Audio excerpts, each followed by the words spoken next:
उत्कंठ असते. त्यानंतर सातवा गुण जो आहे त्याची चर्चा करण्यात आली आहे, त्याला नामकीर्तनामध्ये सदैव रुची असते. नामकीर्तनात सदैव रुची असते. त्याला सांगितलेलं आहे संस्कृतमध्ये नामगाने सदा रुची. त्याला नामगाने सदा रुची, नामाचं संकीर्तन करण्यामध्ये त्याला नेहमी रुची असते. नामगाने सदा रुची. त्यानंतर आपण पाहतो आठवा गुण जो आहे तो भगवंतांच्या दिव्य गुणांचे वर्णन करण्यास सदैव आतुर असतो. भगवंतांचे जे दिव्य गुण आहेत ते वर्ण करण्यास सदैव आतुर असतो. आसक्ती तद गुणात उख्याने. आसक्ती तद गुण आख्याने. भगवंतांचे गुणगान करण्याचं, भगवंतांच्या गुणाचे आख्यान करण्यासाठी तो नेहमी तत्पर असतो. आसक्ती तद गुणाख्याने. आणि नववा, भगवंतांच्या मथुरा, वृंदावन, द्वारका यासारख्या लीलास्थळी निवास करण्याविषयी तो सदैव आतुर असतो. प्रीतिस्तद वसती स्थळे. प्रीतिस्तद वसती स्थळे. तर हे जे 9 गुण आहेत हे विशेष करून प्रभूजी त्या नववा परत सांगाल एकदा. प्रीतिस्तद वसती स्थळे.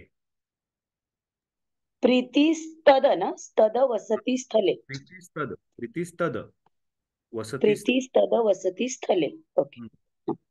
त्या व्यक्तीला भगवंतांच्या लीलास्थलीमध्ये वास करण्याचा आनंद असतो. निवास करण्याचा सदैव चौथा आतुर. सांगू शकाल का अजून एकदा? काय प्रभूजी? चौथा. आपण परत सगळ्या 9 गुणांची चर्चा करूयात. पहिला गुण आहे अव्यर्थ कालत्वम. त्या व्यक्तीला वेळ वाया घालवायला आवडत नाही आणि त्या वेळेचा सदुपयोग करतो. दुसरा आहे शांती. त्याच्यामध्ये सहनशीलता आहे आणि त्याचबरोबर तो गंभीर आहे. तिसरा आहे विरक्ती. तो भौतिक भोग कामनांपासून अनासक्त असतो. म्हणजे तिसरा विरक्ती. चौथा आहे तो मानशून्यता. कसल्याही प्रकारचे सन्मानाची अपेक्षा ठेवत नाही. पाचवा आहे तो म्हणजे आशाबंध. त्याची भगवंतांची कृपा प्राप्त होईलच, कृपा वर्षा होईल याची त्याला निश्चित आशा असते, किंवा त्याला माहीत असतं की कृपा प्राप्त होणार आहे. सहावा आहे तो म्हणजे सौमुत्कंठ. तो जो प्रभूजी आहे चौथा सांगा, चौथा. चौथा मानशून्यता. म्हणजे संस्कृत मध्ये काय सांगितलं तुम्ही त्याला? चौथा जो आहे तो म्हणजे मानशून्यता. संस्कृत त्याला सन्मानाची कसलीही अपेक्षा नसते. आवाज येतोय माझा?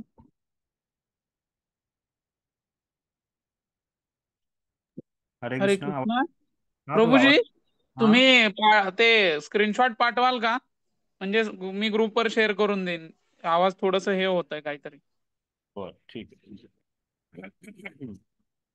त्यानंतर पाचवा आहे तो म्हणजे आशाबंधम, भगवंतांची कृपा.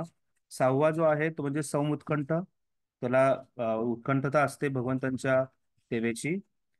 सातवा आहे तो म्हणजे नामगाणे सदा रुची. भगवंतांच्या नामगानामध्ये त्याला नेहमी रुची असते. आणि त्यानंतर आठवा आहे तो म्हणजे आसक्ती तद गुणख्याने. भगवंतांचे गुणाचं आख्यान करण्यामध्ये त्याला आसक्ती असते. आणि नववा आहे प्रीतिस्तद वसती स्थले. भगवंतांच्या लीलास्थलींना त्यांना निवास करण्यात त्याला आनंद येतो. ठीक आहे. कोणाला काही अडचण आहे आतापर्यंत त्याच्यावर? आता याचं पुढे विश्लेषण करण्यात आलेलं आहे. प्रभुपादांनी खूप छान प्रकारे या सर्व गोष्टी तुमचं वर्णन केलेलं आहे. एक मिनिट थांबा.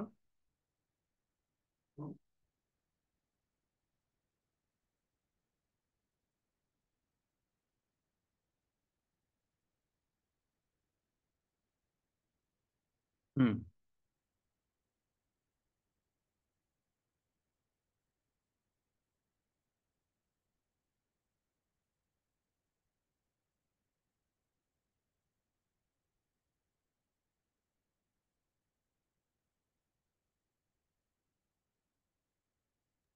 हरी बोल प्रभूजी, आवाज नाही येते अजिबात. हो हो, मी बोलत नाही. एकच मिनिट मी. Okay, sorry sorry. ठीक आहे. तर आता आपण पाहूयात ह्या सर्व जे विशेष गुण जे आहेत त्या गुणांची चर्चा करण्यात आलेली आहे आणि ते कशा प्रकारे हे आपल्या जीवनामध्ये फार महत्त्वाचे गुण आहेत. आणि विशेष करून जो भावभक्ती स्तरावरती असतो त्याच्यामध्ये हे गुण जे आहेत हे विशेष करून दिसून येतात. तर आता इथे अव्यर्थ कालत्वम, कशाही प्रकारचा वेळ वाया न घालवता त्याचा सदुपयोग करणे याच्यावरती चर्चा करण्यात आलेली आहे. आणि त्याचं वर्णन करताना श्रील रूप गोस्वामीपाद सांगतायत, वग्भीर सुतवंतो मानस स्मरंतस तन्वा नमंतो हि अनिशाम नातृप्तम भक्ताः सर्व सर्वान् नेत्र जलाः समग्राम आयुर्हरेर एव समप्रयांती. त्या सांगतायत की भगवंतांचे जे भक्त आहेत, कृष्ण भक्त जे आहेत, जे भावभक्त स्तरावरती आहेत, भक्ती स्तरावरती आहेत, ते भगवंत कृष्ण जे आहेत त्यांचे नेहमी गुणगान करत असतात आपल्या शब्दांद्वारे. आणि त्याचबरोबर ते भगवंतांचं स्मरण करतात त्यांच्या मनामध्ये.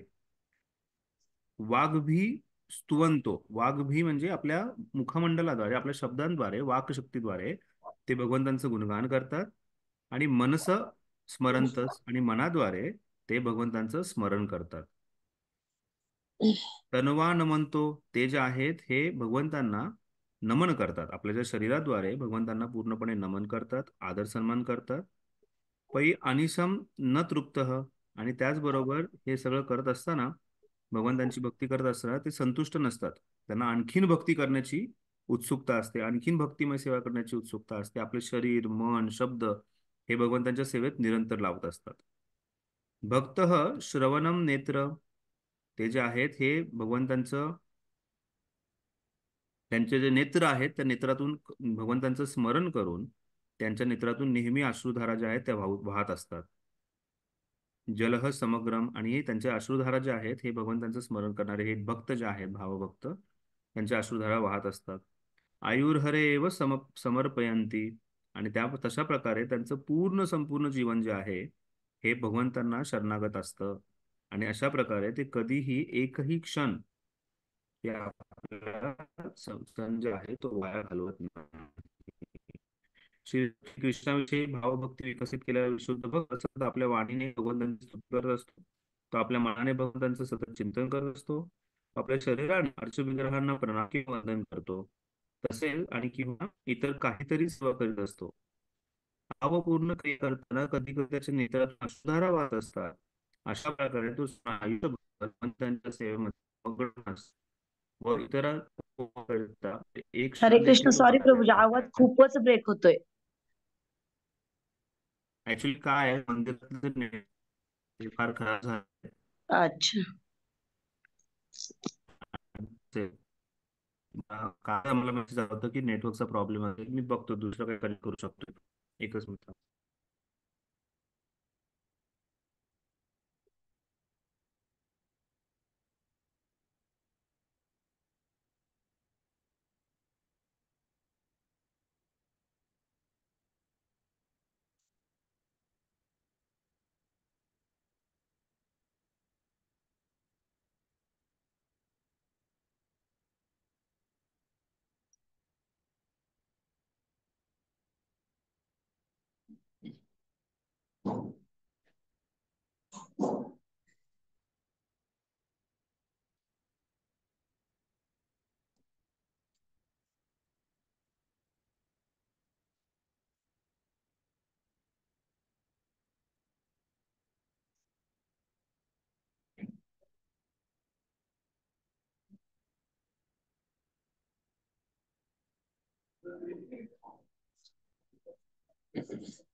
हरे कृष्ण, आता आवाज येतोय का? आता आहे थोडं क्लिअर? हा. हो हो येतोय. ओके.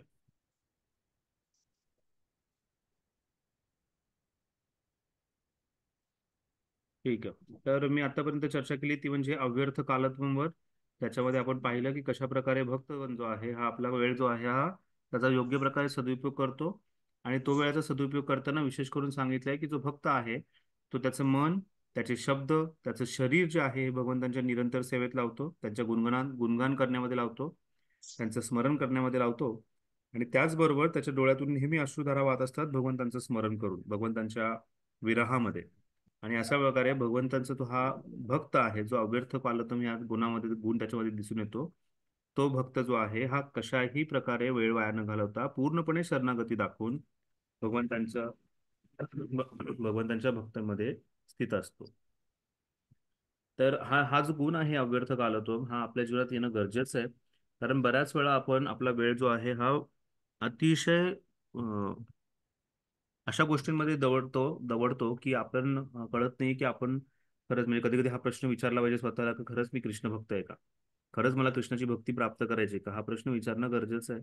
म्हणजे माझ्या स्वतःच्या वैयक्तिक जीवनातही हे अवलंबून करणं मला गरजेचं आहे की वेळ जो आहे हा आपल्याकडे कमी आहे ह्याची जाण आपण नाही आहे. म्हणजे आपल्याला प्रत्येकाला वाटतं की माझ्याकडे अजून 70 वर्ष आहेत, 40 वर्ष आहेत, 50 वर्ष आहेत, पण खरंच तेवढा वेळ आहे का, हा प्रश्न नेहमी पडला पाहिजे. म्हणजे मला आठवतंय की भुरिजन प्रभू जेव्हा सेमिनार देतात जपाचे, त्यावेळेस ते म्हणत होते की हा तुमचा शेवटचा महामंत्र आहे असा विचार करून तीव्रतेने जप करा. त्याच प्रकारे हा माझ्याकडे शेवटचा तास आहे किंवा शेवटचा दिवस आहे, हे या तीव्रतेने आपण भक्ती केली पाहिजे. आणि त्या अशी जेव्हा वेळ येईल त्यावेळेस व्हॉट्सॲप, यूट्यूब, सोशल मीडिया आणि त्याच्यावरचे कुकिंगच्या रेसिपीज किंवा त्याच्यावरच्या नवीन नवीन प्रकारचे कपडे परिधान करणे किंवा त्याच्यावर नवीन नवीन प्रकारच्या किंवा प्रभूजींना खूप वेगवेगळ्या प्रकारच्या बातम्या ऐकणे किंवा त्याच्या व्यतिरिक्त म्हणजे एखादे भक्त जो आहे हा चित्रपट किंवा गाणे वगैरे ह्याच्यात तरी रस नसेल घेत, तरी अशा बऱ्याचशा गोष्टी आहेत ज्या आपल्याला वाहून घेऊन जातात. आणि कधी कधी म्हणजे मुलांशी, मी तरुण मुलांशी बोलतो, त्यांच्याशी बोलताना कळतं की 2 तास ते 2.5 तास दिवसातले फक्त मोबाईलवरचे रील्स बघण्यामध्ये जातात, ज्यात काहीच उपयोग होत नाही. आणि दुर्भाग्याने ते जे रील्स आहेत ते सर्व सत्य परम सत्यवान मानलं जातं, ते ॲब्सोल्यूट ट्रूथ मानलं जातं आणि त्याच्यानुसार जीवन जगणं हे सर्वांना योग्य वाटतं. तर सांगण्याचं तात्पर्य आहे की कृष्ण भक्ताला या गोष्टीची नेहमी जाण असते की माझ्याकडे वेळ कमी आणि त्या वेळेचा सदुपयोग होणं फार गरजेचं आहे. आणि त्यामुळे हा गुण जो आहे हा वेळेचा सदुपयोग किंवा अव्यर्थ कालत्वम, हा आपल्या जीवनातला एक महत्त्वाचा गुण आहे. आणि याची आपल्याला तयारी, याची प्रॅक्टिस जी आहे ही करावीच लागणार आहे. याची साधनाही जी आपल्याला करावीच लागणार आहे. आपल्या मनाला आणि आपल्या बुद्धीला वारंवार या गोष्टीची आठवण करून द्यावी लागणार आहे की माझा वेळ जो आहे हा सदुपयोग झाला पाहिजे, माझ्या वेळेचा दुरुपयोग होऊ नये याची आपण काळजी घेणं अतिशय गरजेचं आहे. अव्यर्थ कालत्व, कसल्याही वेळे आपल्या वेळेचा सदुपयोग करणे. त्यानंतर दुसरा गुण जो आहे तो म्हणजे शांती, ज्याला सहनशीलता असंही म्हटलेलं इथे.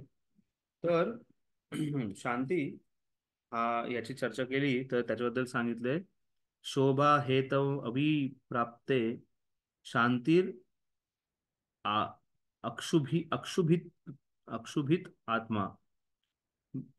तो व्यक्ती जो आहे हा कशाही प्रकारे विचलित न होता, कशाही प्रकारचे विचलित करणाऱ्या गोष्टी आल्या तरीही व्यक्ती जो आहे हा विचलित होत नाही.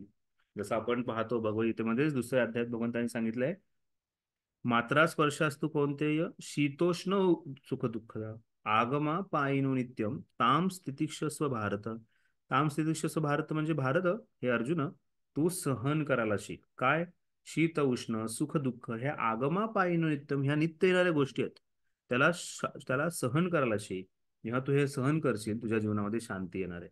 त्यामुळे कृष्ण भक्त जो आहे हा शांत असतो, तो कधीही विचलित नसतो. का? विशेष करून जो भावस्तरावरती आहे, कारण त्याला सहनशीलता हा गुण त्याच्यामध्ये अतिशय योग्य प्रकारे आहे आणि तो त्यामुळे कशाही प्रकारे विचलित होत नाही. त्यामुळे शांती याची तुलना जी आहे ही सहनशीलतेशी केलेली आहे.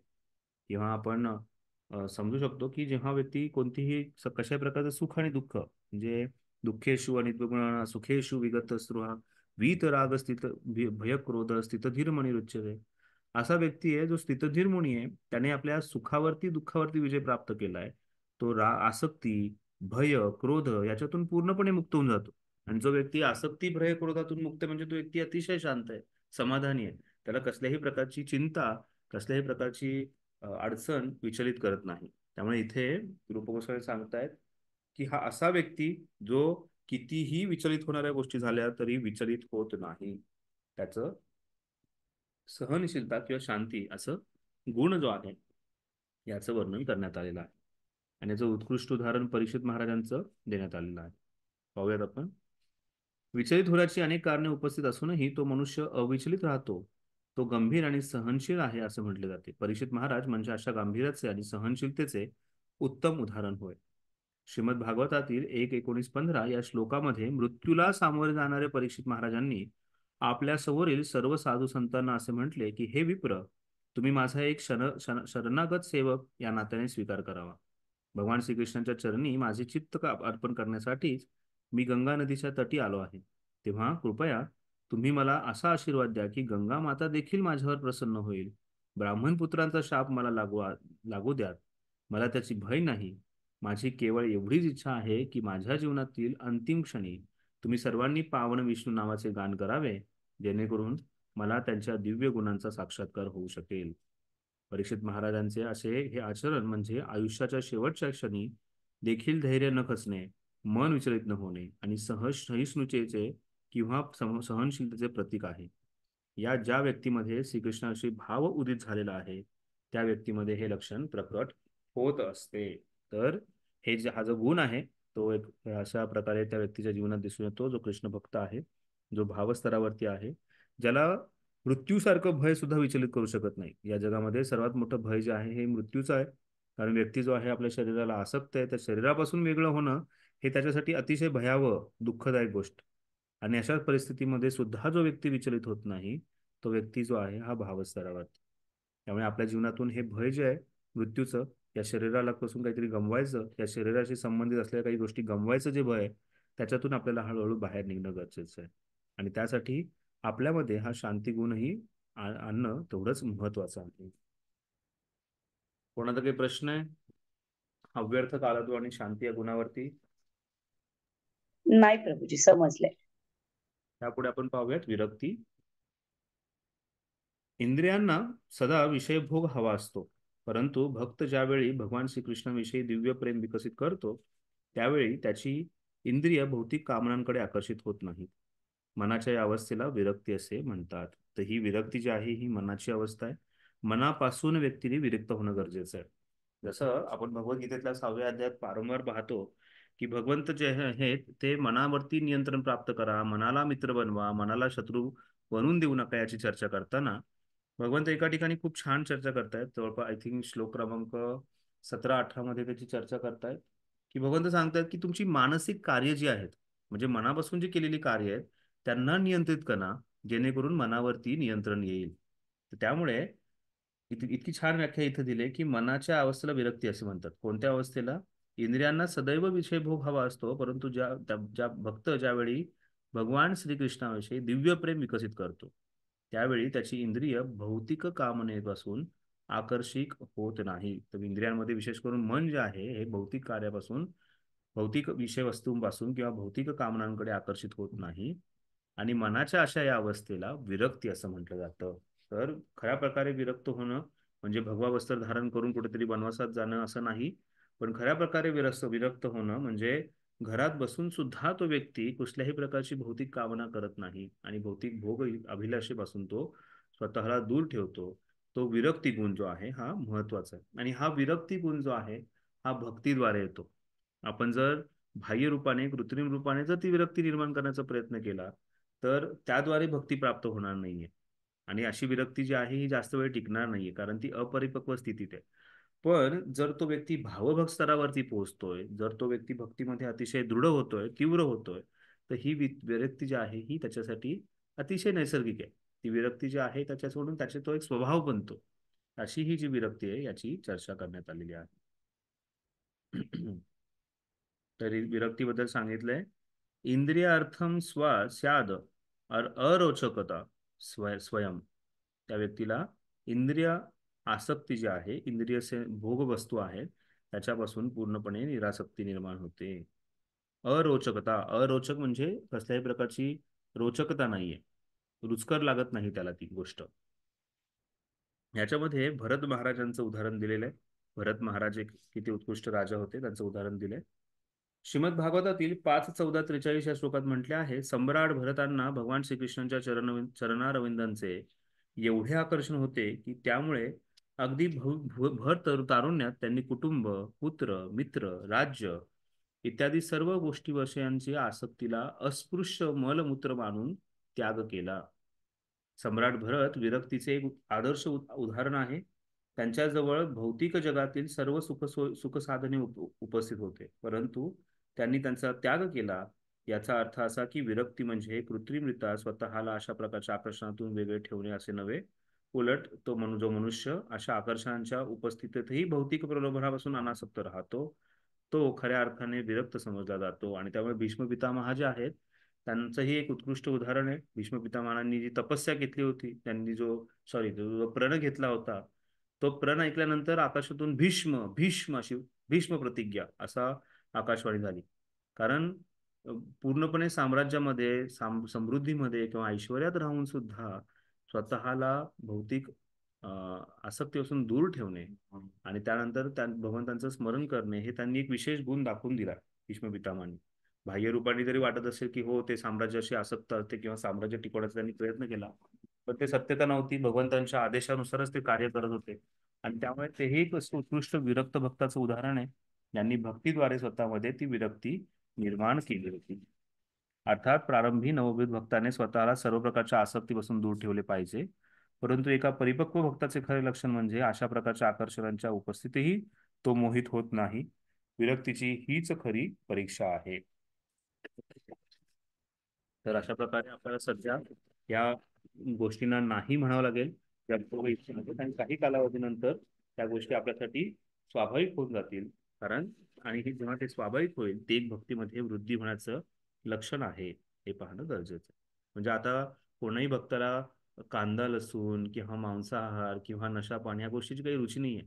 म्हणजे कितीही त्याचं प्रलोभन आलं तरी कशाही प्रकारे त्याच्याकडे वाहून जाणार नाही. त्या गोष्टीपासून तो विरक्त झाला. तशाच प्रकारे बाकीही ज्या काही भौतिक कामना आहेत त्याच्यापासून हळूहळू आपल्याला विरक्त होणं फार गरजेचं आहे. आणि जेव्हा आपण अशा प्रकारे विरक्त होऊ, जेव्हा आपण ह्या भक्तीमध्ये तीव्र होऊ त्यावेळेस ह्या गोष्टीतून विरक्त होणं अतिशय सोपं होणार आहे. त्यानंतर आपण पाहूयात मानशून्यता. हरे कृष्ण प्रभूजी. येस माताजी. प्रभूजी, मी एका लेक्चर मध्ये ऐकलं होतं असं मनाविषयीच की हम्म. मन बुद्धीवरती हाबी होऊ देऊ नका, पण बुद्धी बरोबर. मनावरती हाबी झाली पाहिजे. थोडं ह्याच बरोबर. त्यावेळेस एवढं नाही लक्षात आलं. थोडं आणि सांगता का ह्याच्याबद्दल? हम्म. तर आपण तो जो जीवनाचा जो रथ आहे त्याचं उदाहरण पाहिलेलं आहे याच्या आधी. जीवनाच्या रथामध्ये 5 घोडे आहेत रथाला बांधलेले. ते घोडे म्हणजे 5 इंद्रिय आहेत. त्या घोड्यांना नियंत्रित करणारी रस्सी जी आहे ते म्हणजे आपलं मन आहे. आणि हा जो रथाचा जो सारथी आहे ती म्हणजे आपली बुद्धी आहे. आणि रथामध्ये बसलेला जो प्रवासी आहे तो प्रवासी म्हणजे आपण स्वतः म्हणजे आत्मा आहे. तर हा आत्मा जो आहे हा आनंदात राहू शकतो किंवा दुःखात राहू शकतो, हे 2 गोष्टींवरती निर्भर आहे. एक तर सारथी आणि दुसरी गोष्ट आहे ते म्हणजे सारथीच्या हातातली जी रस्सी आहे त्याच्या हातात. जर 5 इंद्रियांना म्हणजे 5 घोड्यांना 5 वेगवेगळ्या विषय वस्तू दिसल्या म्हणजे भोग करण्याच्या वस्तू दिसल्या, तर ते 5 दिशेने जाणार आहेत. आणि जेव्हा असे घोडे 5 दिशेने जाण्याचा प्रयत्न करतील, तर त्यांना नियंत्रणात आणण्यासाठी बुद्धी जी आहे ही जास्तपणे स्ट्रॉंग असणं गरजेचं आहे. बुद्धी जर जास्तपणे स्ट्रॉंग असेल तर ती मनरूपी ज्या रश्या आहेत त्या रश्यांना पूर्णपणे जखडून पकडणार आहे. आणि ताकदवर ताकद लावून पकडणार आहे आणि त्याच्याद्वारे सगळे जे घोडे आहेत ते नियंत्रणात आणणार आहे. पण दुर्भाग्याने काय होतं, आपलं मन जे असतं हे जास्त प्रबळ आहे. आणि जेव्हा मन जास्त प्रबळ होतं त्यावेळेस हे घोडे जे आहेत ते इतस्त पळून पळून जाणार आहेत. आणि इतस्त घोडे पळाल्यानंतर तो रथ जो आहे तो कोलमडणार आहे. आणि यात सगळ्यात जास्त त्रास होणार आहे तो म्हणजे प्रवासाला, जो आत्मा आहे. आणि त्यामुळेच बुद्धी जी आहे ही अतिशय स्ट्रॉंग असणं गरजेचं आहे. बुद्धी जी आहे ही अतिशय प्रभावशील असणं गरजेचं आहे.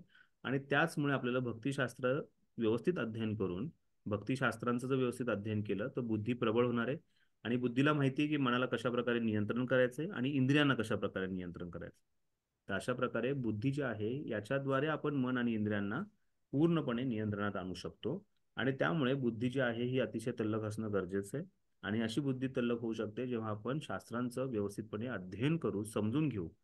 आणि अशा प्रकारे बुद्धी जी आहे ही प्रबळ होणार. त्यामुळे मनानुसार कधीही कार्य होऊन द्यायचं नाही. आपल्याला नेहमी कार्य जे आहे हे बुद्धीनुसार होऊन द्यायचंय.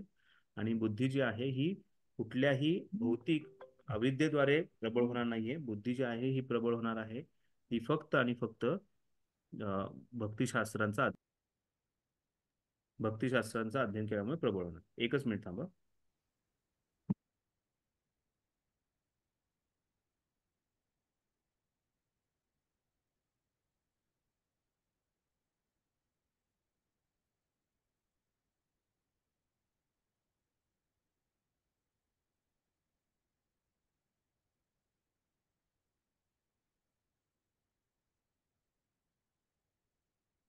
ठीक आहे माताजी, समजलंय काय हा प्रश्न? बरोबर. ओके.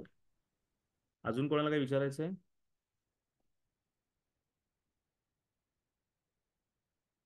ठीक, पुढे चर्चा करूयात आपण. मानशून्यता. मानशून्यता म्हणजे कसल्याही प्रकारचा सन्मानाची अपेक्षा नाहीये.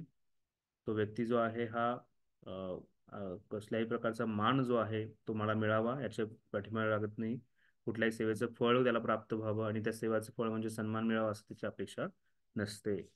आपण बऱ्याच वेळा ह्या सन्मानाची ह्या मानाची अपेक्षा करतो. कधी ना कधी कुठे ना कुठेतरी आपल्या मनामध्ये हृदयामध्ये ती अपेक्षा असते, अरे कोणीतरी मला ओळखावं, कोणीतरी मला मान द्यावा, कोणीतरी मला कमीत कमी हार घालावा.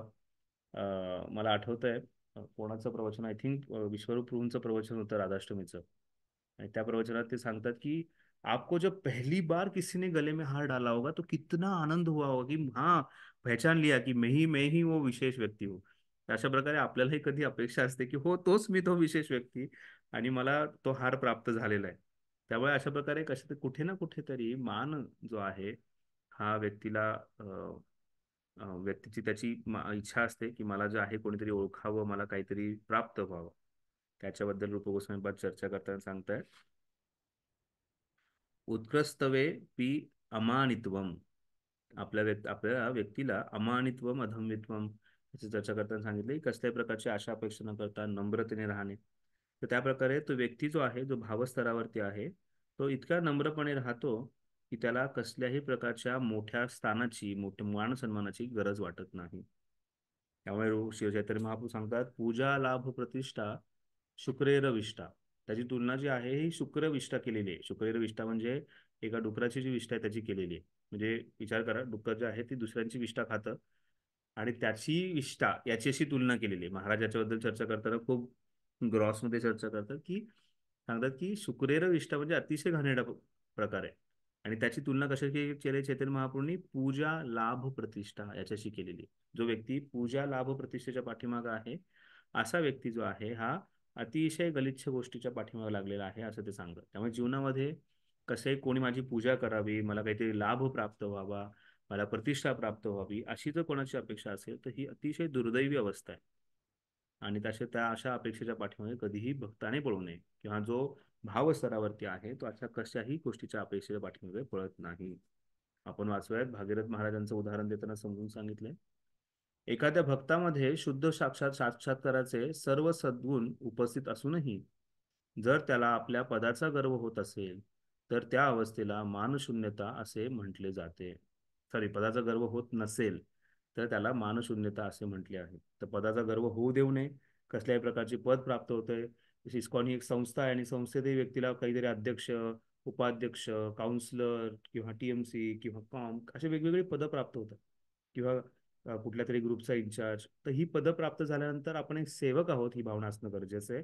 आणि सेवकाला कसल्याही प्रकारचा गर्व नसतो. सेवक जो आहे हे काहीही करायला तयार होतो आणि त्यामुळे असा गर्व नसणं म्हणजे मानशून्यता आहे. पद्मपुराणात असं म्हटले आहे की भगीरथ महाराज सर्व राजकर्त्यांचे चक्रवर्ती सम्राट होते. तरीही त्यांनी भगवान श्रीकृष्णाविषयी भावप्रेम विकसित केले. फलस्वरूप ते तारोदार फिरणे भिक्षेकरी होत झाले. भगीरथ महाराज अगदी आपले राजकीय शत्रू आणि अस्पृश्य लोकांच्या घरातही भिक्षा मागण्यासाठी जात असत. ते इतके नम्र होते की सर्वांसमोर अगदी नतमस्तक होत असत. भारतीय इतिहासामध्ये असे अनेक उदाहरणे आढळतात. अगदी अलीकडच्या काळात सुमारे 200 वर्षापूर्वी कलकत्त्यामध्ये लालबाबू नावाचे मोठे जमीनदार होते. त्यांनी वैष्णव पंथ स्वीकारला आणि ते वृंदावनात राहू लागले. तेथे ते ते ते देखील दारोदार जाऊन अगदी आपल्या राजकीय शत्रूंच्याही घरी भिक्षा याचना करीत असत. भिक्षा याचनेसाठी आपण ज्या व्यक्तींच्या घरी जातो तिच्याकडे आपला अपमान होण्याची शक्यता असते. हे स्वाभाविकच आहे. तथापि श्रीकृष्णासाठी आपण असे अपमान सहन केले पाहिजेत. श्रीकृष्ण भक्त श्रीकृष्णाच्या सेवेकरता कोणतीही स्थिती स्वीकारू शकतो. तर इथे जे आहे हे भागीरथ महाराजांचं उदाहरण दिलंय आणि त्याचबरोबर लालबाबूंचं उदाहरण दिलंय. तर वृंदावनमध्ये एक मंदिर आहे. जर तुम्ही परिक्रमा मार्गमध्ये गेलात तर तिथून जेव्हा तुम्ही गोपेश्वर महादेवांकडून जेव्हा तुम्ही राधा गोविंदजींकडे जाता तर त्या मंदिराच्या परिक्रमेमध्ये लालबाबूचं मंदिर आहे. लालबाबूच्या ठाकूरजीचं मंदिर आहे आणि ते मंदिर कसं आलं याचं खूप छान कथा आहे. तर कलकत्त्यामध्ये लालबाबू म्हणून नावाचे एक मोठे उद्योजक होते, खूप मोठे जमीनदार होते, त्यांचे खूप काही व्यवसाय होते, अतिशय गडगंज संपत्ती होती. आणि हे लालबाबू जे आहेत, हे त्यांचा एक आधी मित्र, अतिशय जवळचा मित्र होता. पण काही कालांतराने तोही व्यवसायामध्ये प्रगती करत होता. तोही त्यांच्यासारखाच व्यवसाय करू लागला. तोही मोठा जमीनदार झाला. आणि त्यानंतर त्या दोघांमध्ये हळूहळू शत्रुता निर्माण झाली. काही कारणासह कोणी कोणाची फसवणूक केली, त्या दोघांमध्ये शत्रुता निर्माण झाली. आणि त्यानंतर ह्या सर्व गोष्टींना थोडंसं वैतागून लालबाबू जे आहेत हे वृंदावनला आले. आणि तिथे वृंदावनला आल्यानंतर त्यांना कृष्णाप्रती आकर्षण निर्माण झालं, भक्ती निर्माण झाली. त्यांनी गुरूंचाही स्वीकार केला. आणि त्यानंतर ते पुन्हा कलकत्त्यात गेले. पण कलकत्त्यात गेल्यानंतर त्यांचं मन रुचत नव्हतं. त्यांना पुन्हा वृंदावनात येण्याची इच्छा झाली. आणि वृंदावनात आल्यानंतर त्यांची इच्छा झाली की मी भगवंतांसाठी, ठाकूरजींसाठी एक मोठं मंदिर बांधणार. मग ठाकूरजींसाठी मोठं मंदिर बांधायची इच्छा झाल्यानंतर ते त्यांच्या गुरूंकडे गेले. आणि गुरूंनी सांगितलं, तुम्ही मोठं मंदिर बांधू शकता, पण माझी इच्छा आहे की तुम्ही जे आहे ही भिक्षा मागावी, दारोदारी जावं, भिक्षा मागावी. आणि मग भिक्षा मागून जे आहे तुम्ही सर्व काही जमा करावं, आणि हे जमा केल्यानंतर तुम्ही जे आहे ते मंदिर बांधावं. मग लालबाबूंनी सुरू केलं, भिक्षा मागायला सुरुवात केली. सगळ्या वेगवेगळ्या ठिकाणी गेले, भिक्षा मागितली आणि लोकांकडून काही पैसे गोळा करण्याचा प्रयत्न केला. या अवस्थेत ते बऱ्यापैकी खूप नम्र झाले. आणि ते पुन्हा आपल्या गुरूंकडे आले. गुरूंना हे सगळ्या गोष्टी सांगितल्या. आणि त्यांनी गुरूंना प्रश्न विचारला की काय मला हे सगळं केल्यानंतर कृष्णाची कृपा प्राप्त होणार आहे. आणि गुरूंचं उत्तर होतं की अजूनही तुमच्यामध्ये पूर्णपणे नम्रता आलेली नाहीये, तुम्ही गुरूंकडून कृपा प्राप्त करू शकत नाही. मग मी काय करावं हे विचारल्यानंतर गुरूंनी सांगितलं की तुम्हाला अशा ठिकाणी जाऊन भिक्षा मागावी लागेल जिथे तुम्ही खऱ्या प्रकारे नम्र बनाल. आणि त्या लालबाबूंचा जो दुसरा मित्र होता, तो अतिशय त्यांच्या दोघांमध्ये वैर निर्माण झालं होतं. एवढं वैर निर्माण झालं की ते एकमेकांचा चेहराही पाहू शकत नव्हते. मग त्यांना असं वाटलं, त्यांनी मग गुरूंना विचारलं की तुम्ही असं अपेक्षा करताय की माझ्या शत्रूंच्या समोर जाऊन मी भिक्षा याचना करावी का? त्याच्यात गुरुदेवांना माहिती होतं की ह्याच्या मनामध्ये कुठे ना कुठेतरी तो क्रोध आहे, कुठे ना कुठेतरी ती एक मान मान सन्मानाची त्याला हे अपेक्षा आहे. आणि त्यामुळे तो त्याच्यामध्ये काही परिवर्तन होत नाही असं गुरुंनी सांगितलं. आणि त्यामुळे ते म्हणाले की तुम्ही भगवंतांना पाहूच शकत नाही, तुम्हाला भगवंतांवरती कृपाच होऊ शकत. हे ऐकल्यानंतर लालबाबू पुन्हा कलकत्त्याला गेले. आणि त्यांचा जो मित्र आहे त्या मित्रासमोर अतिशय गरीब अवस्थेमध्ये, अतिशय एक भिक्षा याचना करणाऱ्या एका भिक्षुकाप्रमाणे त्याच्या समोर गेले. आणि तिथे भिक्षुकासमोर प्रमाणे जाऊन त्याने आपली झोळी पुढे केली आणि त्यांच्या समोर याचना केली की कृपया माझ्या गुरूंच्या प्रसन्नतेसाठी तुम्ही मला भिक्षा द्या.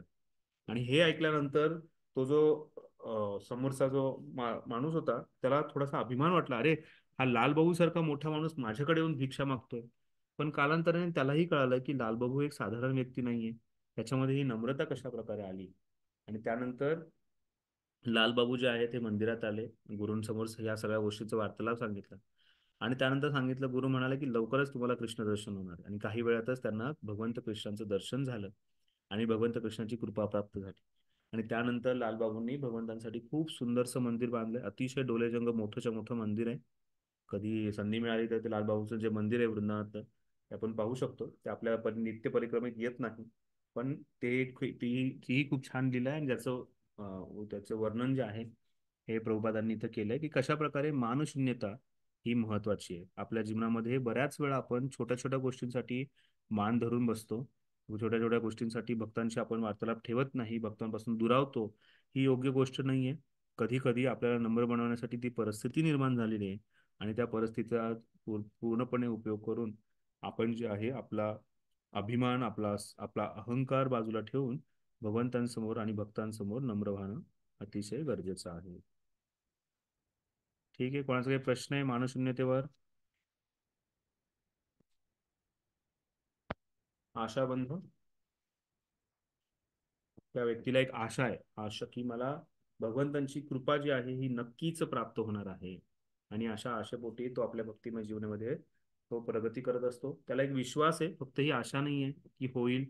त्याला तो विश्वास आहे की भगवंतांची कृपा ही माझ्यावरती होणारच आहे आणि त्या कृपेनेच मी पुढे जाणार आहे. आणि त्यामुळे आशाबंधम हाही एक विशेष गुण जो आहे ज्याचं वर्णन करण्यात आलेलं आहे.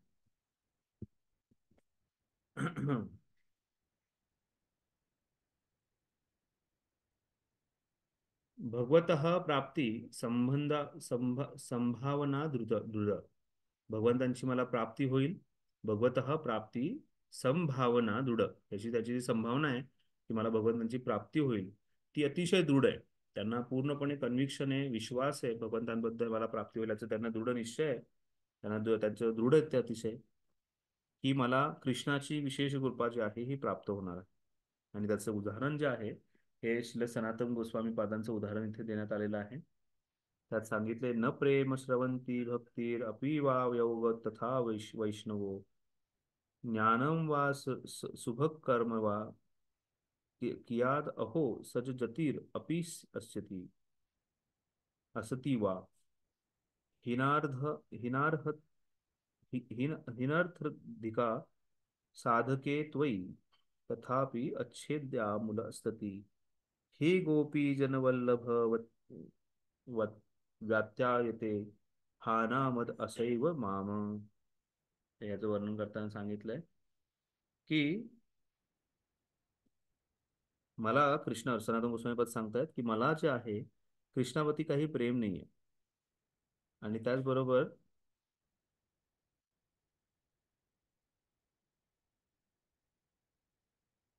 मला कृष्णावरती काही प्रेम नाहीये, त्याचबरोबर असं कृष्णावरती प्रेम निर्माणची काही कारणही मला दिसत नाहीये की मला भगवंतांबद्दल प्रेम निर्माण होणार आहे. आणि भगवंतांबद्दलचे हे प्रेम आहे हे श्रवणातून आणि भगवंतांचं जपातून, भगवंतांच्या नामस्मरणातून निर्माण होतं. पण अशा प्रकारे मी जे काही आहे हे स्मरण करत नाही. मी जे आहे कशाही प्रकारचं ज्ञान किंवा वर्णाश्रम याचंही पालन करत नाही. त्याचबरोबर माझा जन्म जो आहे हाही काही उच्च कुळात झालेला नाहीये, आणि त्यामुळे माझ्याकडून ह्या सर्व प्रकारची ज्ञान, वैराग्य, वर्णाश्रम, भक्ती, जप या गोष्टी माझ्याकडून होत नाहीये असं सनातन गोस्वामी सांगतात. पण तरीही तुम्ही अतिशय कृपाळू आहात. भगवंतांना प्रार्थना करताना ते सांगतात की तुम्ही अतिशय कृपाळू आहात, तुमच्यासारखं दुसरं कोणीही कृपाळू नाहीये. आणि अशा प्रकारे ज्याच्यात काहीही गुण नाहीयेत, ज्याचा कुठल्याही मोठ्या कुळात जन्म झालेला, ब्राह्मण कुळात जन्म झालेला नाहीये, त्यांनी कसल्याही प्रकारचं ज्ञान वर्णाश्रम याचं पालन केलेलं नाहीये, अशा व्यक्ती ज्याच्यात कसल्याही प्रकारचे त्याच्यात गुणवत्ता नाहीये, कसल्याही प्रकारचे गुण त्याच्यामध्ये नाहीये, त्याच्यात त्याच्यामध्ये भरपूर विषयवस्तूची अपेक्षा आहे किंवा त्याचे वेगवेगळ्या प्रकारचे अशुद्ध अशी इच्छा आहेत, तरीही मला नक्कीच असं वाटतं की तुम्ही जे जे गोपींवरती अतिशय प्रेम करणारे हे गोपी जनवल्लभ, माझं माझी अशी अपेक्षा आहे की अशी आशा आहे की तुम्ही जे आहे हे मला नक्कीच तुमच्या प्रेमामध्ये लावणार आहात, असं रूप गोस्वामीपाद सांगतात. पाहूयात आपण काय म्हणतात रूप गोस्वामीपाद. सनातन गोस्वामीपाद याचं उदाहरण देताना रूप गोस्वामीपाद सांगतात. या संबंधात रूप गोस्वामी एक प्रार्थना प्रस्तुत करतात. या प्रार्थनेमध्ये अशा प्रकारच्या आशाबंधाची भावना पुरेशा प्रमाणात प्रकट केली आहे. ते म्हणतात, माझ्यामध्ये कृष्णप्रेम नाही, तसेच कृष्णप्रेम विकसित करणाऱ्या श्रवण, कीर्तन इत्यादी साधनांविषयी देखील आस्था नाही. भक्ती योगामध्ये मनुष्य सतत भगवान श्रीकृष्णांचे चिंतन करतो आणि त्यांचे चरणकमळ ते आपल्या हृदयामध्ये धारण करतो. अशा भक्तियोगीचीही माझ्यामध्ये उणीव आहे. गहन तत्वज्ञान आणि पुण्य कर्माविषयी सांगायचे तर अशा क्रिया करण्याचीही मला कधीही संधी दिसत नाही. याहून अधिक म्हणजे मी एखाद्या उच्च कुळात जन्मलेला नाही, म्हणून हे गोपीजन वल्लभ, मी केवळ तुमच्या चरणी प्रार्थना करतो की कोणत्या ना कोणत्या प्रकारे मला तुमच्या चरणकमळांची प्राप्ती व्हावी, आणि ही आशा मला वेदना देत आहे. अशा प्रकारची आशा, अपेक्षा जी आहे ही मला वेदना देते, आणि मला कृपया ही वेदना दूर करा आणि मला तुमची कृपा प्राप्त करू द्या. तर एक भक्त जो आहे हा फक्त भगवंतांच्या कृपेवरती पूर्णपणे निर्भर असतो. त्याला दुसऱ्या कुठल्याही गोष्टीच्या आशा अपेक्षा नसते, किंवा कुठल्याही गोष्टीच्या गुणांची गरज नाहीये, किंवा कुठल्याही कुळामध्ये जन्म घ्यायची गरज नाही, कुठल्याही वर्णाश्रमाची पालन करण्याची गरज नाही. त्याला एकच माहिती आहे की मला कृष्णाच्या चरण कमलांची जर प्राप्ती करायची असेल तर कृष्ण कृपा हाच केवळ एक मार्ग आहे.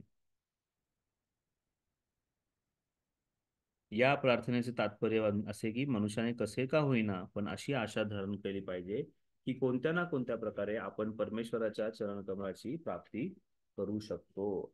आशाबंध म्हणजे कशा ना कशा प्रकारे आपल्याला भगवंतांच्या चरणकमळाची प्राप्ती जी आहे ती होणार आहे, आणि त्यात सर्वात महत्वाची गोष्ट म्हणजे भगवंतांची कृपा जी आहे त्याद्वारे आपल्याला ही गोष्ट प्राप्त होणार आहे.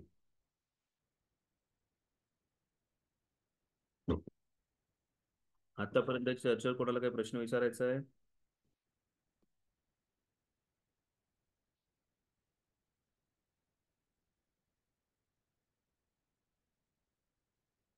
पुढे बघूयात आपण. इच्छित यश प्राप्त करण्याची उत्सुकता अथवा समुत्कंठा. ती समुत्कंठा याचं वर्णन करताना सांगितलंय सुरुवातीला की भगवंतांची शुद्ध भक्ती किंवा भगवंतांची शुद्ध भक्तिमय सेवा प्राप्त व्हावी याच्यासाठी त्या व्यक्तीमध्ये उत्कंठता असते.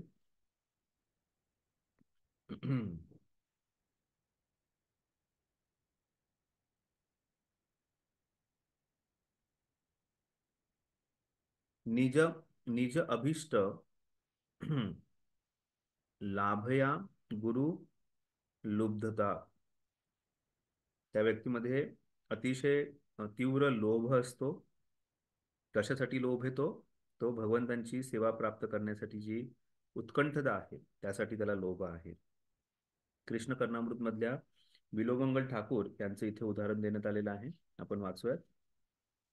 ज्यावेळी एखादी व्यक्ती भक्तिमय सेवेमध्ये यश प्राप्त करण्यासाठी अतिशय उत्सुक असते त्यावेळी त्या उत्सुकतेला समुत्कंठा असे म्हटले आहे. समुत्कंठा म्हणजे पूर्ण औत्सुक. वास्तविकपणे कृष्ण भावनेमध्ये यश प्राप्त करण्याचे खरे मोल म्हणजे हे औत्सुक्य होय. प्रत्येक गोष्टीचे काहीतरी मूल्य असते आणि ती गोष्ट प्राप्त करण्यासाठी आपल्याला आवश्यक ते मूल्य द्यावेच लागते. आपल्याला आवश्यक ते मूल्य हे द्यावेच लागते. वैदिक शास्त्रात असे म्हटले आहे, सर्वात बहुमूल्य कृष्ण भावना विकसित घेण्यासाठी आपल्या मनामध्ये तिच्याकरता प्रचंड लोभ विकसित करावा लागतो. हा लोभ किंवा उत्कंठता विलोमंगल ठाकूरांनी आपल्या कृष्ण कर्णामृत नामक ग्रंथामध्ये एका श्लोकात अतिशय सुंदर शब्दात व्यक्त केलेले आहे. ते म्हणतात, वृंदावनातील एका लहान बालकाला पाहण्यासाठी मी अतिशय आतुर झालेलो आहे. या शिशुमूर्तीने जणू जगाला मोहिनी घातली आहे. काळ्या भुवयांनी वेक्षित आणि कमळाच्या पाकळ्यांप्रमाणे प्रसरण पावलेले त्यांचे नेत्र आतुरतेने आपल्या भक्तांवर प्रेमाचा कटाक्ष टाकीत असतात आणि म्हणून त्यांचे नेत्र हलकेसे इतके तिकडे फिरत असतात. त्यांचे नेत्र सदैव ओलसर असतात. त्याचे ओठ ताम्रवर्णीय असून त्यातून उत्पन्न होणारा शब्दध्वनी मनुष्यास उन्नत गर्जनापेक्षा अधिक उन्नत करतो. अशा शिशुमूर्तीला वृंदावनात पाहण्यास मी अतिशय आतुर आहे. ते बिलोमंगल ठाकूरांची प्रार्थना आहे की कशा प्रकारे मी भगवंतांचं हे सुंदर लहान बालकाचं रूप आहे, त्यांच्या भुवयांचं वर्णन केलंय, त्यांच्या सुंदरशा नेत्रांच्या, ज्याला पंकज नेत्र पद्मनयन असं म्हटलं जातं, अशा पद्मनयनांचं वर्णन केलेलं आहे. आणि अशा सुंदर आकर्षक डोळे जे आहेत त्यांचं वर्णन, जे आपलं माझे हृदय जे आहेत हे पूर्णपणे विरघळून टाकतंय. असं माझं हृदय जे आहे हे पूर्णपणे आकर्षित होत आहे. त्याचबरोबर त्यांचे सुंदरसे ओठ जे आहेत, त्यांनी त्या ओठांद्वारे वाजवले जाणारी त्यांची जी बासुरी आहे, ह्या संपूर्ण जगाला पूर्णपणे आकर्षित करत आहे. आणि अशा आकर्षित करणाऱ्या शिशुमूर्तीला मला पाहणं ही माझी तीव्र इच्छा आहे. तर भगवंतांचं दर्शन, भगवंतांची सेवा, भगवंतांच्या नामांमध्ये रुची ही जी आहे ही अतिशय महत्वाचा गुण जो आहे त्याला उत्कंठ असं म्हटलेलं आहे. व्यक्ती जो आहे अतिशय उत्कंठित आहे, त्याची उत्कंठता ही जी अतिशय विशेष आहे, समुत्कंठ. त्यापुढे नामे गाणे सदा रुची. तर नामे गाणे सदा रुची मध्ये भगवंतांच्या नामाचे वर्णन, भगवंतांच्या कीर्तनाबद्दल चर्चा करण्यात आली आहे. वारंवार आपण या गोष्टीवरती चर्चा केलेली आहे. तर सर्वांना विनंती आहे की कृपया ह्या पुढच्या जी चर्चा आहे ती व्यवस्थित वाचावी. इथे जे आहेत रूप गोस्वामीपाद सांगतायत, त्याच कृष्ण कर्णामृत ग्रंथामध्ये दुसऱ्या एका श्लोकामध्ये श्रीमती राधाराणीच्या जपाविषयी उल्लेख करण्यात आला आहे. त्या श्लोकात राधाराणीची सखी म्हणजे हे गोविंद वृषभानु राजाची कन्या अश्रू ढाळीत अतिशय उत्कंठतेने कृष्ण कृष्ण महाभाव कृष्ण कृष्ण असा तुमच्या नावाचा सदैव जप करीत आहे. तर इथे श्रीमती राधाराणीचं उदाहरण देण्यात आलंय आणि श्रीमती राधाराणी जी आहे ही त्या श्लोकाद्वारे गाते. त्या श्लोकाद्वारे राधाराणीची जी गोपी मित्र मैत्रीण आहे ती सांगतेय की हे कृष्णा, हे गोविंदा, ती ऋषभानूंची जी पुत्री आहे, राजा ऋषभानूंची पुत्री म्हणजे श्रीमती राधाराणी आहे, ही आपल्या डोळ्यातून अश्रू ढाळते आणि कृष्ण कृष्ण या नामाचा जप करत आहे. रोहन बिंदू मार्दन शांतिदृग इंद्रिवार्दग गोविंद तव मधुर स्वर कांती गायंती नामवल्यम बला. या श्लोकाद्वारे कृष्ण कर्णामृतने सांगितले की कशा प्रकारे श्रीमती राधाराणी जी आहे ती भगवंतांचं नावाचं स्मरण करत दिव्य नामामध्ये सदैव रुची घेत कृष्ण कृष्ण नावाचं जप करत पुढे जात आहे. त्यापुढे जो 8वा गुण आहे त्याचं वर्णन करण्यात आलंय. तद गुणाख्याने आसक्ती. भगवान श्रीकृष्णांच्या दिव्य गुणकथनाची उत्सुकता असणे. भगवंतांचे जे दिव्य गुण आहेत त्याच्याबद्दल उत्सुकता ही अतिशय महत्वाची आहे. तर हे भगवंतांच्या जिथेही गुणरूप लीला नाम यांचं वर्णन होते. विशेष करून भगवंत श्रीकृष्णांचे जे दिव्य गुण आहेत त्यांचं जिथे कथन होत आहे ते ऐकण्यामध्ये तेवढी उत्सुकता असणं गरजेचं आहे. म्हणजे लीला ऐकायला बऱ्याच वेळा आपल्याला रुची येते, कधी नामाबद्दल महिमा ऐकायला रुची येते, पण गुणांचं वर्णन जिथे होतं तिथे थोडा कंटाळा येतो. आणि त्यामुळेच देवतांच्या प्रार्थना, ब्रह्माजींच्या प्रार्थना ह्या सगळ्यांचं चॅप्टर्स जे आहेत ते आपण पुढे ढकलतो आणि नंतर कधीतरी पाहू असं म्हणतो. पण ते त्यामधून जे भगवंतांचे गुण आहेत ते गुणही तेवढेच महत्वाचे आहेत आणि त्या गुणांचं श्रवण करणंही तेवढंच महत्वाचं आहे. अशा प्रकारे कृष्ण कर्णामृत ग्रंथ आहे त्यात पुन्हा पुढे बिल्वमंगल ठाकूर वर्णन करतात. मधुरयाद अपि मधुरम मन मथतम तस्य किम अपि कैशोरम. की भगवंतांचं जे सुंदर तारुण्य आहे आणि त्याच्यात भगवंतांचं जे विशेष मधुर गुण आहेत आणि त्या गुणांमध्येही अतिशय मधुरा अपि मधुरम, त्या मधुरातही अतिशय मधुर जे भगवंतांचे गुण आहेत. जिथे कामदेवाचं वर्णन करण्यात आलेलं आहे, कामदेवासारखे सुंदर त्यांचं तारुण्य आहे. कामदेव जशा हजारो कामदेवांना आकर्षित करणारे त्यांचं जे तारुण्य आहे ते अतिशय मधुर आहे आणि त्याचे ते गुण जे आहेत हे गुणही अतिशय मधुर आहेत.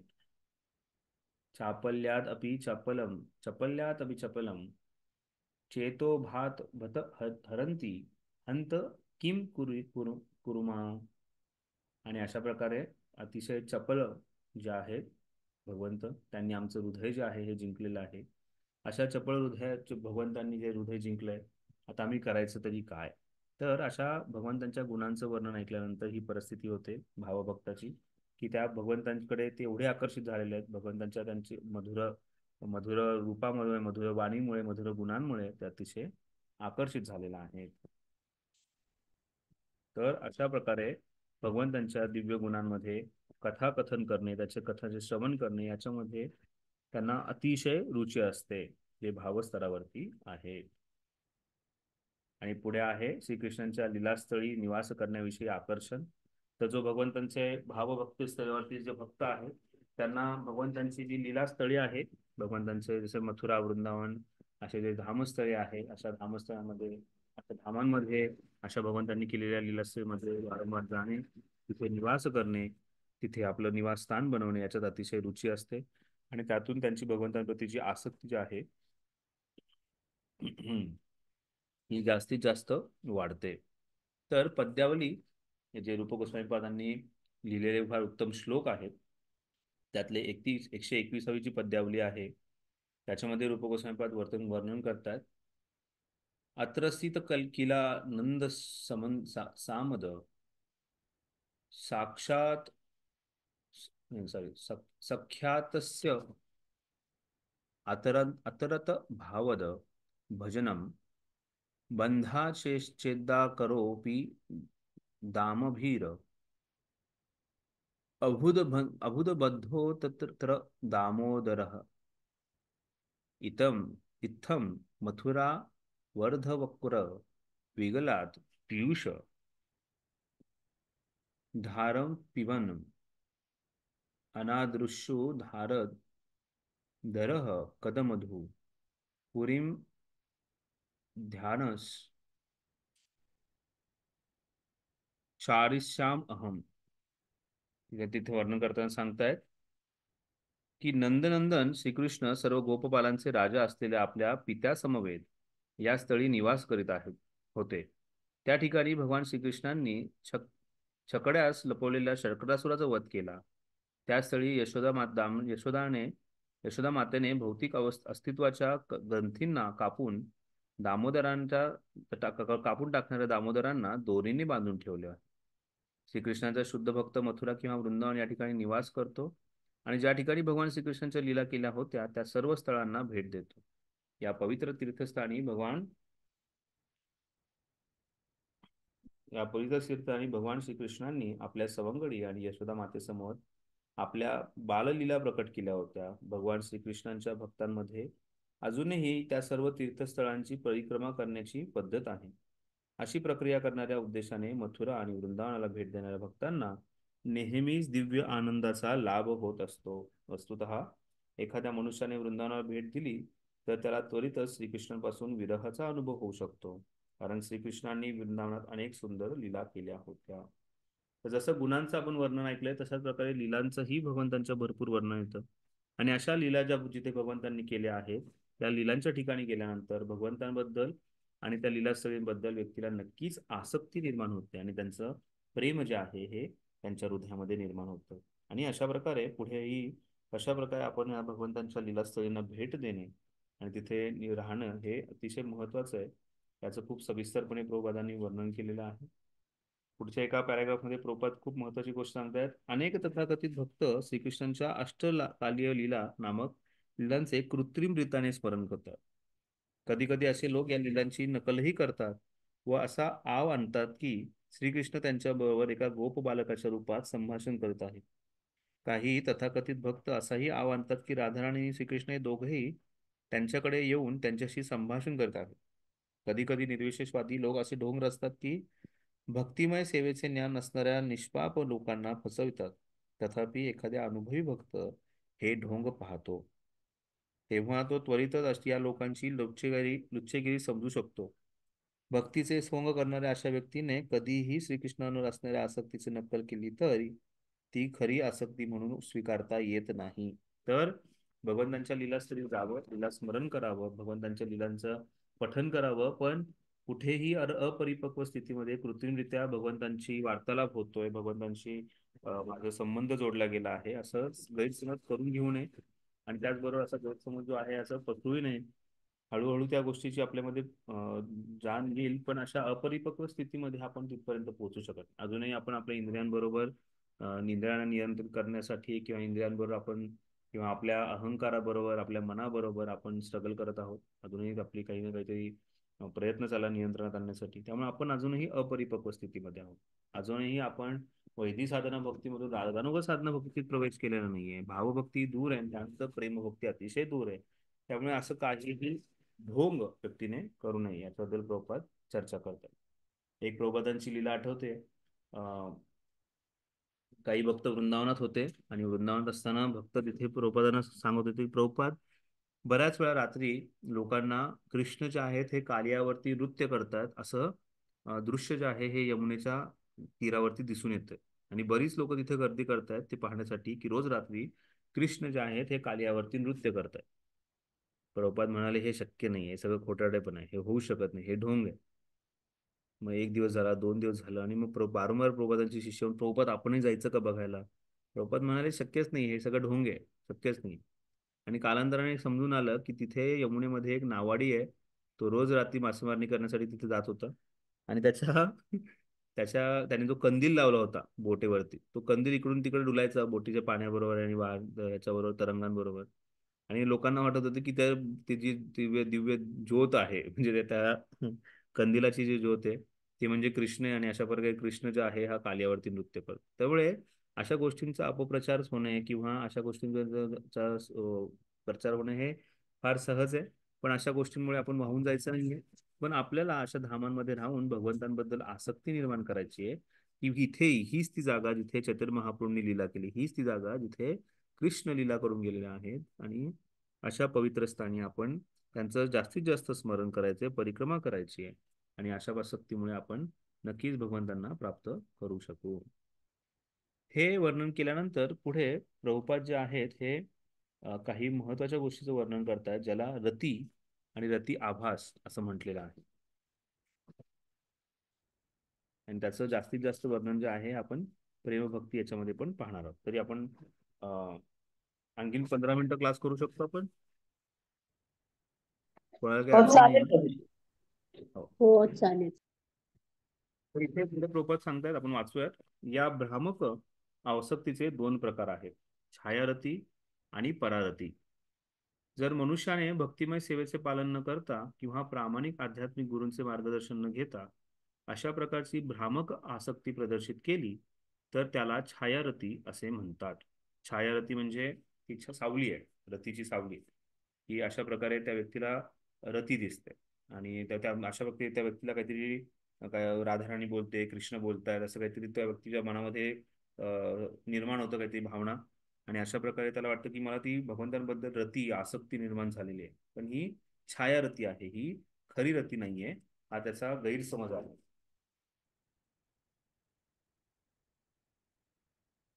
कधी कधी असेही दिसून येते की वास्तविक भौतिक सुख किंवा मोक्षप्राप्ती अशा गोष्टींवर आसक्त असलेल्या मनुष्याला नामसंकीर्तन करणाऱ्या शुद्ध भक्ताचा संग घेण्याचे महान भाग्य लाभते. त्यावेळी भगवत कृपेने तो देखील सहकार्य करून त्यांच्या समवेत नामसंकीर्तन करू शकतो. अशा वेळी केवळ या शुद्ध भक्ताच्या संगतीचा परिणाम म्हणून त्याच्या हृदयातील चंद्रकिरण या त्यांच्या हृदयातील चंद्रकिरण या मनुष्यावर परावर्तित होते. या शुद्ध भक्ताच्या प्रभावामुळे असा मनुष्य देखील आसक्तीचा भास प्रदर्शित करू शकतो. ही आसक्ती केवळ जिज्ञासापोटी उत्पन्न झालेली असते आणि ती काही क्षणच टिकून राहते असते. जर अशा प्रकारच्या छायारतीच्या प्रभावामुळे मनुष्याचे सर्व भौतिक क्लेश नष्ट झाले तर मग त्याला आसक्तीला परारती असे म्हणतात. तर छायारतीचे इथे 2 प्रकार सांगितले, छायारती आणि परारती.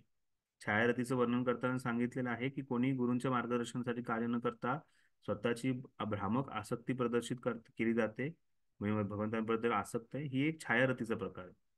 त्यानंतर छायारतीमध्ये आणखी एक महत्वाची गोष्ट सांगितली आहे, ती म्हणजे असा कोणी व्यक्ती आहे जो शुद्ध भक्तांच्या संघामध्ये येतो आणि शुद्ध भक्तांच्या संघात आल्यानंतर त्याच्यामध्ये थोडीफार विरक्ती दिसून येते, त्याच्यामध्ये काहीतरी गुण दिसून येतात, पण ते जास्त वेळ टिकत नाही, त्यालाही छायारती म्हणतात. पण मग जर या छायारतीच्या प्रभावामध्ये म्हणजे काही कालावधीसाठी जी विरक्ती निर्माण झाली किंवा काही काळासाठी भगवंतांप्रती आकर्षण निर्माण झालंय, त्याचं परिवर्तन जर पुढे शेवटी सांगितलं, जर अशा प्रकारच्या छायारतीच्या प्रभावामुळे मनुष्याचे सर्व भौतिक क्लेश नष्ट झाले तर या आसक्तीला परारती असं म्हटलं जातं. ही जी आसक्ती आहे त्याला परारती असं म्हटलं जातं.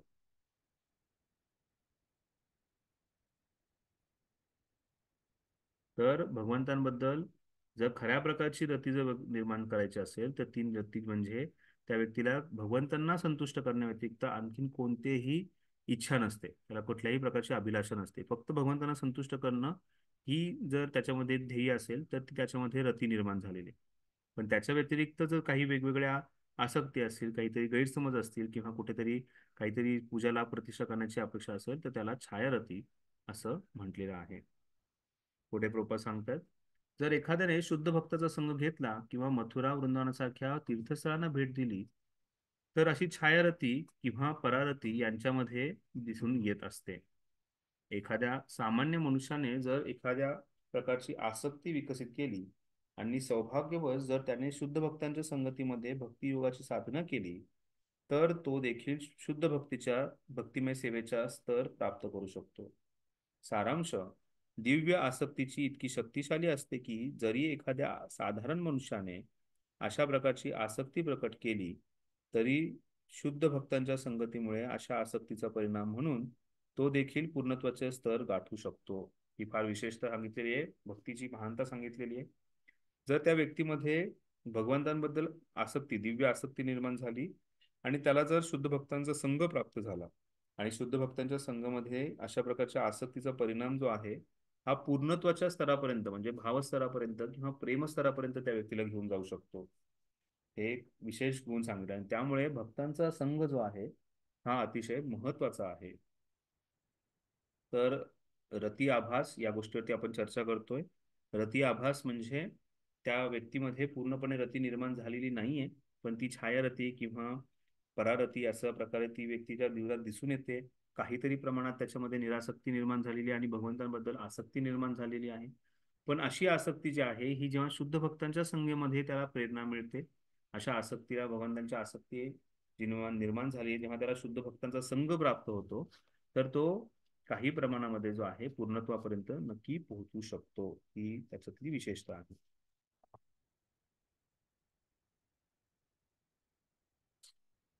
ज्याप्रमाणे शुद्ध भक्ताच्या संगतीमुळे आसक्ती उदयाला येत असते, त्याचप्रमाणे अशा शुद्ध भक्तांच्या चरणकमळाचा अपराध केल्याने आसक्ती नष्ट होऊ शकते. त्यामुळे स्टेईंग विथ गुरु म्हणजे गुरु महाराजांबरोबर राहणं म्हणजे एका अग्नीबरोबर राहण्यासमान आहे असं सांगितलं जातं. आणि प्रभुपादांचे असे बरेचसे व्यक्ती होते, जवळचे होते, पण प्रभुपाद गेल्यानंतर ते लोक त्यांच्या भक्तीतून ते दुरावले गेले. त्यामुळे जेवढं या शुद्ध भक्तांच्या संघामुळे त्या व्यक्तीला फायदा होणार आहे, पण तेवढाच जर त्या शुद्ध भक्तांप्रती जर अपराध झाला तर त्याचं पूर्णपणे नुकसान होणार आहे. त्याला कसल्याही प्रकारची रती, आसक्ती प्राप्त होणार नाहीये. आणि त्यामुळे शुद्ध भक्तांचा संघ जेव्हा आपण घेतो त्यावेळेस अतिशय काळजीपूर्वक राहणं गरजेचं आहे. आणि काही जरी चुकून जरी अपराध झाला तर तो कृष्ण त्या गोष्टीला, अपराधाला मान्य करणार नाहीत आणि त्याची जी काही हृदयात आसक्ती निर्माण झाली आहे त्याचा समूळ नाश होईल. तर त्या भक्तांच्या संघामध्येच भक्तीची वृद्धी होणार आहे, आसक्तीची वृद्धी होणार आहे, पण त्या भक्तांच्या प्रती अपराध केला तर त्याच्यातून त्याचा नाश होणार आहे हे सांगण्यात आले. त्या आसक्तीचा जो आहे हा पूर्णपणे नाश होणार आहे.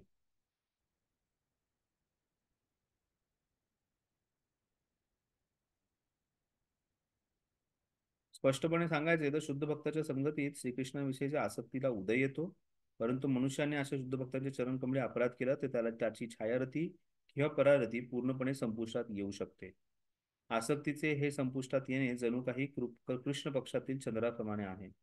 कृष्ण पक्षात चंद्र हळूहळू क्षीण होत जातो आणि शेवटी पूर्ण काळोख पसरतो. म्हणून शुद्ध भक्तांचा संग करताना आपले अतिशय दक्ष राहिले पाहिजे, जेणेकरून आपल्याकडून त्यांच्या चरणकमलांची अपराध होणार नाही.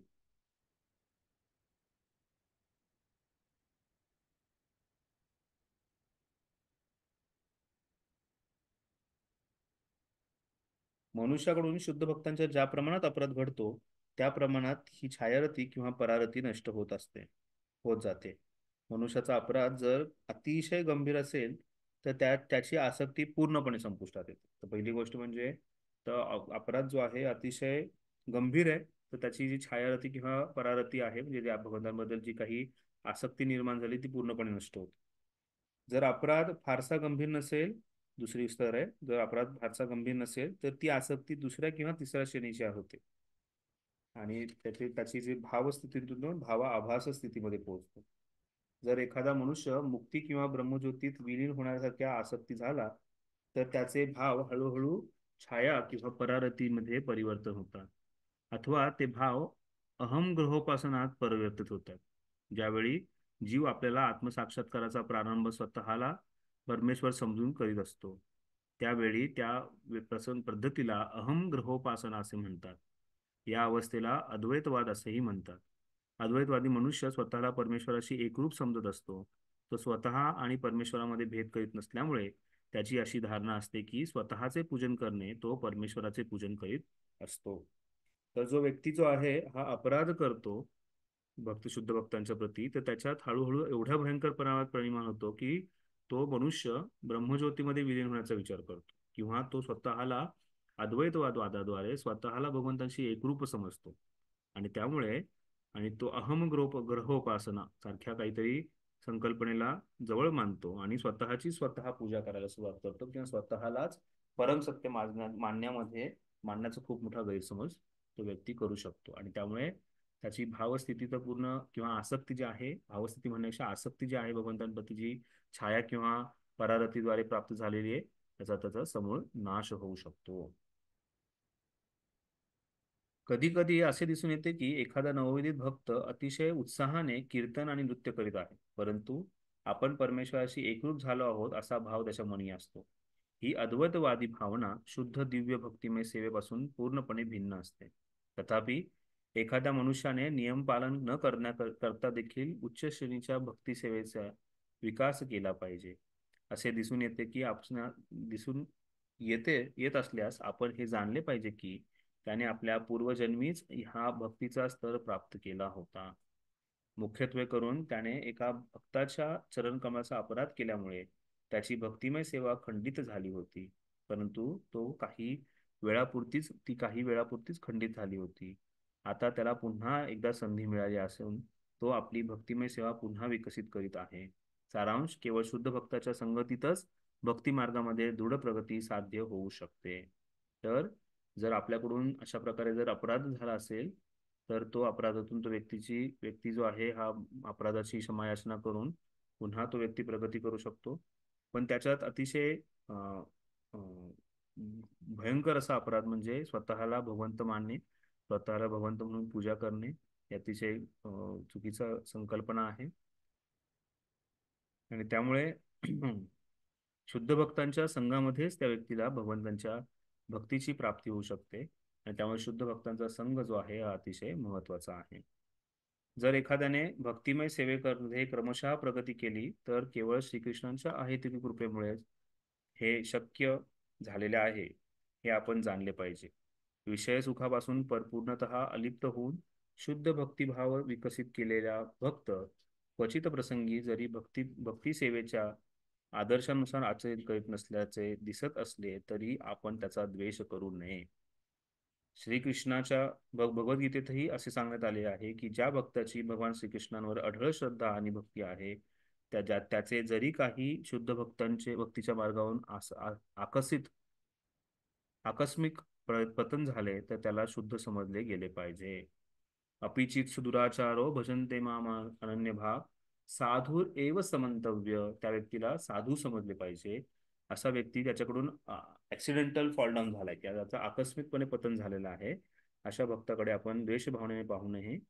त्याच्याकडे आपण सन्मानाने पाहायचं आहे आणि त्याला कसल्याही प्रकारे पण चुकीच्या दृष्टीने न पाहता आपण पुढे गेलं पाहिजे. भक्तिमय सेवा भगवान श्रीकृष्ण आणि आध्यात्मिक गुरु यांच्यावर अढळ श्रद्धा ठेवल्याने आपण भक्ती योगामध्ये श्रेष्ठ पदाची प्राप्ती करू शकतो. त्यामुळे जीवनामध्ये कृष्ण आणि आध्यात्मिक गुरु यांची कृपा ही अतिशय महत्वाची आहे. आणि त्याचीच आपण चर्चा केली काल की हा जो प्रसाद जो आहे तो भगवंतांची जी कृपा आहे ही अतिशय महत्वाची आहे आपल्या जीवनामध्ये भगवंतांबद्दल आसक्ती निर्माण करण्यासाठी, रती निर्माण करण्यासाठी. तर खरंच जर कोणाला रती पाहिजे असेल, भगवंतांबद्दल आसक्ती पाहिजे असेल तर त्यासाठी गुरूंची कृपा ही अतिशय अतिशय महत्वाची गोष्ट आहे.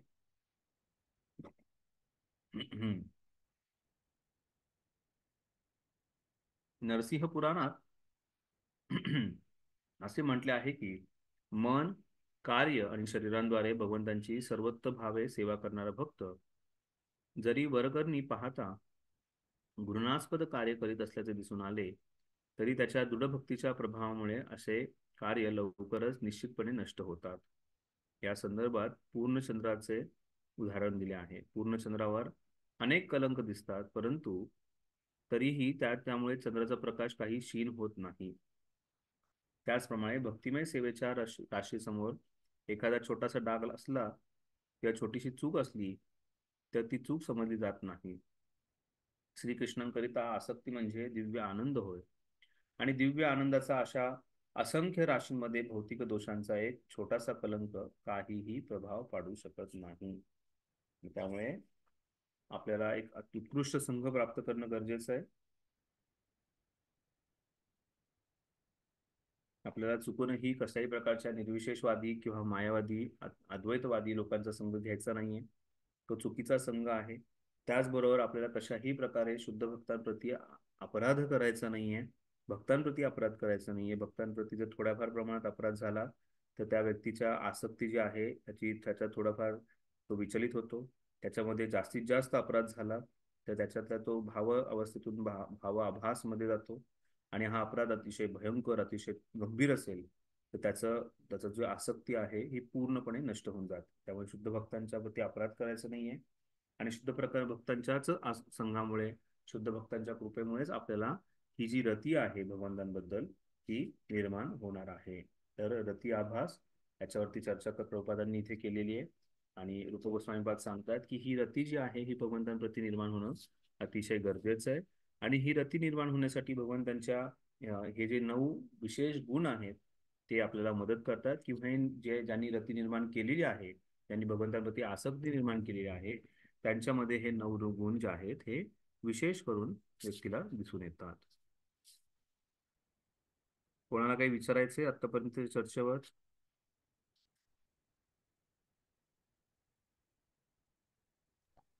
नाही प्रभूजी समजलं. ठीक आहे, आपण इथे विराम देऊयात. आता एकच अध्याय शिल्लक राहिलेला आहे चर्चेसाठी, तो शेवटचा 19वा अध्याय. त्याच्यामध्ये प्रेमभक्तीचं थोडंफार प्रमाणात वर्णन करण्यात आले आहे. जी पुढची 4थी लाट आहे प्रेमभक्तीची. प्रभूजी भावभक्ती. आवाज नाही येत आहे. हरे कृष्ण. आता आपला एकच अध्याय शिल्लक राहिलेला आहे प्रेमभक्तीचा, आणि त्याच्यानंतर पुढे 4थी लाट जी आहे त्याची पूर्णपणे चर्चा करण्यात आलेली आहे. हा 19 अध्यायाची चर्चा झाल्यानंतर आपण आपलं भक्ती रसामृत सिंधूचा अभ्यास जो आहे तिथे थांबवणार आहोत, आणि त्यानंतर लवकरच आपली परीक्षा होणार आहे, तर त्याची चर्चा करणार.